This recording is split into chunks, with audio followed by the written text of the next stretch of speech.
just life softly turning its back. At 2:13 a.m., I stood slung both bags over my shoulder and turned off the lights. No note, no goodbye. I drove across the city in the dark. Their neighborhood was quiet.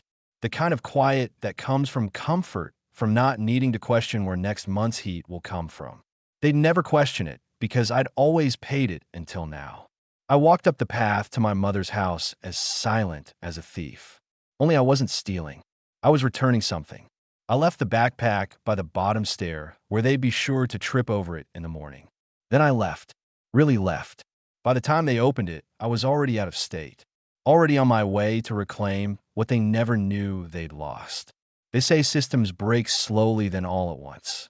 By 7:41 a.m., Rachel had called my phone 4 times. By 8:12, my mother had texted, "Something's wrong with the Wi-Fi. Can you check?" By 8:26, my father's pharmacy app declined his insurance refill.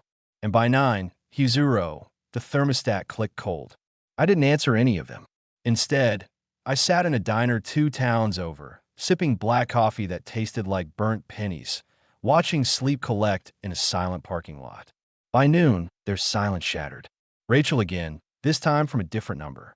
"Vivin, what the hell is going on? Mom's freaking out. Dad's yelling. The utilities are all screwed up. The cable's down. Ava has an online test this week, and the internet's just gone." I'll let it ring. Then another message. "Was this your way of punishing us? Seriously, grow up." I smiled. Not because it was funny, because the panic was familiar. I'd just never been allowed to share in it. At 2:37 p.m., I got an email from the mortgage lender.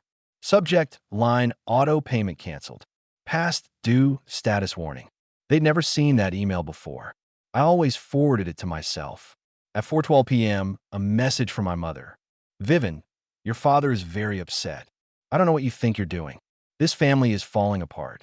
Falling apart? That was rich coming from her. For 20 years, I'd watched her hold her wine tighter than my shoulder. She always said the same thing whenever Rachel failed or made another mess. "She's just figuring things out. You're the stable one, Vivian. Thank God for you." It wasn't gratitude. It was delegation. And I was done accepting the assignment. At 6:45, someone knocked on my apartment door. 3 sharp, impatient hits. I didn't move again. "Fist now. Vivin, open this goddamn door." My father's voice. He hadn't been to my apartment in 5 years. Not since I moved out to give Rachel space when she got divorced and moved back into our parents' house with a child and a pile of debt. I stood behind the door, quiet as drywall. "You think you could just cut us off? You think this makes you powerful?" The door knob rattled, then stilled.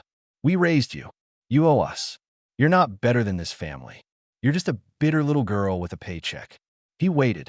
I waited longer. Eventually, I heard him mutter something. Maybe a curse. Maybe my name, and walk away. His steps were slower than they'd been when he arrived. I sat back down at the table, the same one where I'd spent Thanksgiving alone 2 years ago because we're doing a smaller family dinner this year, just Rachel and the kids. They always called it smaller when I wasn't invited. I made pasta, opened a bottle of wine I'd been saving for no one in particular. By 10, Rachel posted on Facebook asking if anyone else's utilities had been hacked. A cousin commented, "Isn't Viv your IT sister? Maybe she can fix it, lol." Rachel didn't reply. The next morning, I woke to 26 missed calls. 7 from my mother, 9 from Rachel, 3 from Ava, her first.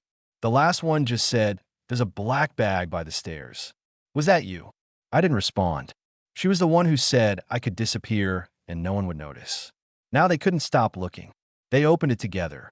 My mother told the story later to a neighbor. I think I wasn't there, but I know how it went. It sat by the stairs for a day and a half untouched. They assumed it was something Ava left behind, or maybe a donation drop-off from one of Rachel's friends.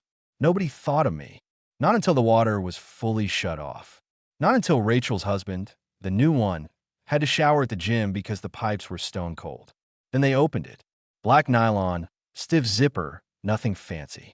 The kind of thing you overlook for years in a closet thinking it holds nothing of value.